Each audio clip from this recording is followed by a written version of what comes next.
Greetings and welcome to my Friday ramblings. This week has been an interesting week.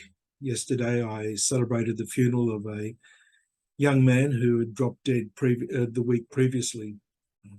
Today we got the news that Queen Elizabeth has died overnight in England.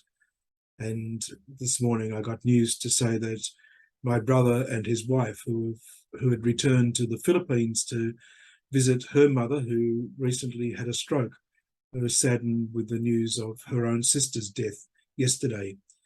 So it's been a day of a couple of days of sadness and loss for people for whom there is a great deal of affection, for Mark through his family and through the parish, for Queen Elizabeth and what she's meant to people around the world for over 70 years as monarch, and for my brother and his wife and the family in the Philippines who mourn the death of their sister. I suppose it reminds us that life is always going to be slightly challenging and very definitely never cut and dried.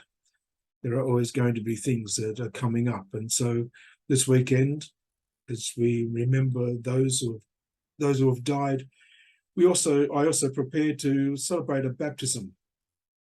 Next weekend, there's another baptism, and then on Saturday and Sunday week, we have the first Eucharist celebrations for young people in our parish community.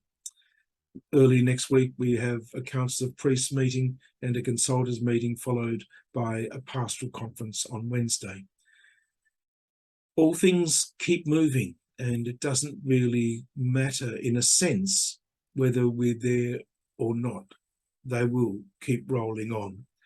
And I would like to think that that gives me a little bit of hope, a little bit of purpose in life.